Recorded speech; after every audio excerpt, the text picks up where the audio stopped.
दोस्तों आज हम बात करने वाले हैं इस वीडियो में कर्नाटका पूरा का पूरा जो स्टेट है अपने आप में बेंगलोर, जो इसकी राजधानी है वो सिलिकॉन वैली के नाम से जानी जाती है आईटी फील्ड से रिलेटेड। लेकिन हम यहाँ वीडियो में बात करेंगे लॉ कॉलेजेस की। जी हाँ, कौन कौन से toppest law colleges Karnataka state के, अगर आप चाहते हैं कर्नाटका से लॉ कोर्सेज करना तो बेस्ट हो सकते हैं आपके लिए या बकेट में आपके होने चाहिए। ये सारी की सारी जानकारी इस वीडियो में हम डिटेल में डिस्कस करने वाले हैं। तो दोस्तों को शेयर करना है इस वीडियो को भी और आपको भी लास्ट तक देखना है ताकि सारी जानकारी कॉलेजेस की आपको मिल जाए। साथ ही साथ ये चैनल सब्सक्राइब कर लेना ताकि सारी लॉ से रिलेटेड जानकारी जो है वो यही इसी चैनल पर सबसे पहले मिले आपको। तो भैया स्टार्ट करें। Top law colleges in Karnataka की बात कर रहे हैं तो ओवरऑल यहाँ हमें जो अच्छे लगे हैं, आपकी प्रेफरेंस ऊपर नीचे हो सकती है, ऐसी कोई जरूरत नहीं है। मैंने तो नाम लिख लिया यहाँ पे total.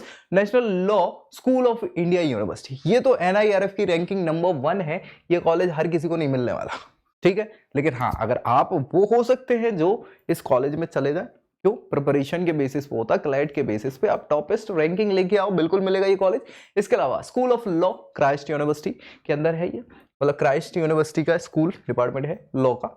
MS Ramaiah college of law, बिल्कुल अच्छा कॉलेज है। SDM लॉ कॉलेज बेंगलोर का है। IFIM, जी हाँ, financial institute management law colleges है ये। नरसी मुंजी institute of management studies, management के लिए बहुत ज्यादा फेमस कॉलेज है, लेकिन ये लॉ कोर्सेज भी कराते हैं। बेंगलोर यूनिवर्सिटी तो अपने आप में अच्छी है। और school of legal study CMR university, ये सारी की सारी यूनिवर्सिटीज हैं जो कि इंपॉर्टेंट है कहाँ की, जी हाँ, कर्नाटका स्टेट के अंदर लॉ कॉलेज कराने की। तो एक एक के बारे में हम डिस्कस करने वाले हैं कि क्या बेस्ट हो सकता है, क्या एस्टैब्लिशमेंट है, क्या एवरेज प्लेसमेंट है, फीस स्ट्रक्चर क्या कैसा है, एलिजिबिलिटी के लिए क्या कैसे सिनेरियोज लगते हैं, वो सब हम डिस्कस करेंगे। और उसके बाद आपको देखना है कि आपकी बकेट में कौन सी प्रेफरेंस पे कौन सी यूनिवर्सिटी होनी चाहिए। इसके अलावा अगर आप चाहते हैं कि स्पेसिफाइड आपकी प्रोफाइल के आधार पर बेस्ट क्या होगा मेरे लिए, ये अगर जानना है तो नीचे आपको प्रोफाइल एनालिसिस फॉर्म डिस्क्रिप्शन में मिल जाएगा, जिसको फिलअप करिए और हम बताएंगे कि क्या बेस्ट करियर अपॉर्चुनिटी या फ्यूचर की अपॉर्चुनिटी आपको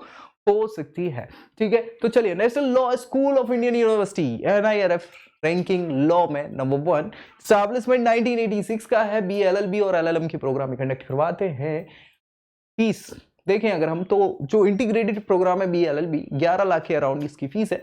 इसके अलावा LLM की फीस 2.5 लाख के अराउंड हो जाती है। एवरेज प्लेसमेंट 12-13 लाख का आपको यहाँ ये प्रोवाइड कराएंगे। ऑब्वियस सी बात है, टॉपेस्ट कॉलेज है तो हर लॉ की बड़ी कंपनी जो है वो यहाँ रिक्रूटमेंट प्रोसेस में शामिल हो जाती है। एलिजिबिलिटी के लिए आपको पता ही है कि आपको क्लैट एग्जामिनेशन देना है, जिसमें टॉपेस्ट रैंकिंग पे आना है, मेरिट में टॉप पे आना है, तब जाके आपको यहाँ पे हाँ मिल पाएगा एडमिशन, जिसके लिए कक्षा 12वीं में 45% मिनिमम आपके होने चाहिए, वो एलिजिबिलिटी हो जाती है। नेक्स्ट हम बात करें school of law, Christ University के अंदर ये स्कूल है लॉ का। 2006 में स्टैब्लिश हुआ ये यूनिवर्सिटी क्राइस्ट यूनिवर्सिटी है, जिसमें BLLB, BBLLB और LLM के प्रोग्राम कंडक्ट कराए जाते हैं। ट्यूशन फीस की बात कर ले, चूंकि प्राइवेट यूनिवर्सिटी है तो 8.7 लाख के अराउंड BA-LLB की फीस है और 13 लाख BBA-LLB की फीस हो जाती है। 2 लाख के अराउंड LLM प्रोग्राम की फीस यहाँ पे होती है। एवरेज प्लेसमेंट बहुत अच्छे रिकॉर्ड है नहीं भी, 3 से 5 लाख के करीब LPA जो है ऑन एन एवरेज बच्चों को प्रोवाइड करते हैं। तो इतनी तगड़ी फीस में अगर प्लेसमेंट रिकॉर्ड खराब है तो इसको अभी नहीं रखने का, बकेट में रखेंगे तो बहुत बाद में रखेंगे। एलिजिबिलिटी के लिए 12th में 45% होने चाहिए, तब जाके एंट्रेंस एग्जाम आप दे पाएंगे। तो एंट्रेंस टेस्ट जो यूनिवर्सिटी का, क्राइस्ट यूनिवर्सिटी का एंट्रेंस टेस्ट होता है, उसके बेसिस पे आपको यहाँ एडमिशन मिल जाएगा। भाई प्राइवेट यूनिवर्सिटी है, और भी ऑप्शंस हो सकते हैं। Narsi Munshi institute of management studies, भाई अच्छा नाम है मैनेजमेंट के मामले में इस प्राइवेट यूनिवर्सिटी का। 2008 में स्टैब्लिश हुई है। BA-LLB, BB-LLB के ये प्रोग्राम अभी कंडक्ट करवाने लग गए हैं, जिसकी फीस जो है प्रति वर्ष की 1,70,000 रुपए इंटीग्रेटेड प्रोग्राम्स की है।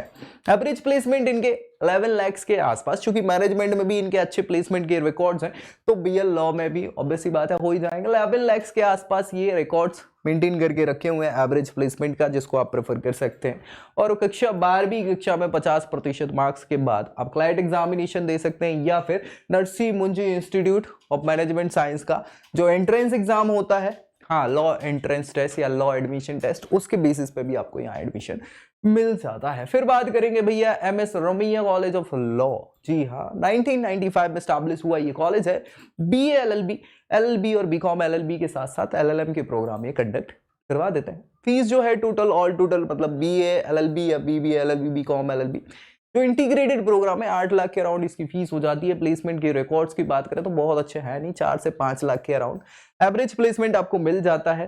तो भाई देखना पड़ेगा आपको। एलिजिबिलिटी 12th कक्षा में 40%, 45% बेसिकली, फिर क्लैट वगैरह आप देंगे, उसकी मेरिट के बेसिस पे आपको यहाँ एडमिशन मिल जाता है। IFIM लॉ कॉलेज जिसकी हमने बात करी हुई थी 2004 में स्टैब्लिश हुआ है। वैसे BA फाइनेंशियल, हाँ फाइनेंस से रिलेटेड इंस्टीट्यूशन है जो अब लॉ भी कंडक्ट करवाता है।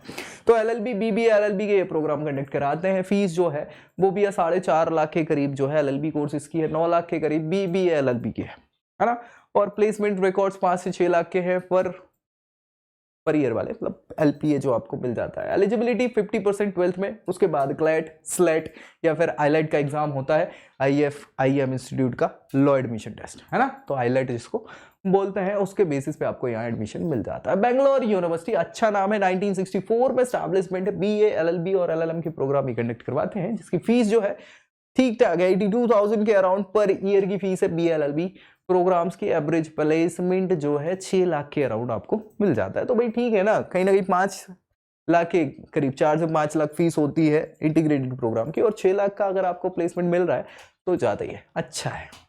साथ ही साथ यहाँ पे 12th क्लास में मेरिट के आधार पर आपकी कितनी क्या परसेंटेज 12th में, उसके बेसिस पे आपको यहाँ एडमिशन मिलता है बेंगलोर यूनिवर्सिटी में। फिर भैया SDM लॉ कॉलेज है जी, बेंगलोर में है, अच्छा खासा नाम है इनका, जाना पहचाना नाम है।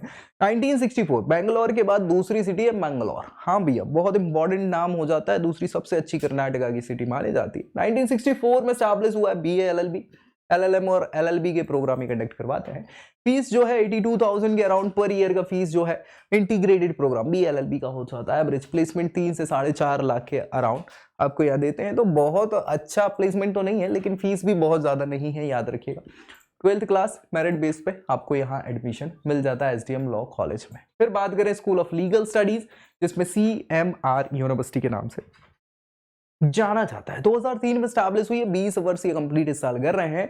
BA LLB LLM LLB BBA LLB ये सारे के सारे प्रोग्राम ये लॉ से रिलेटेड कंडक्ट करवा देते हैं। फीस जो है इंटीग्रेटेड प्रोग्राम्स की 7 लाख के अराउंड है। ऑल टोटल फीस 2.5 लाख के अराउंड जो फीस है LLB की है, और 1,20,000 के करीब LLM कोर्सेज की फीस है यहाँ पे यूनिवर्सिटी में।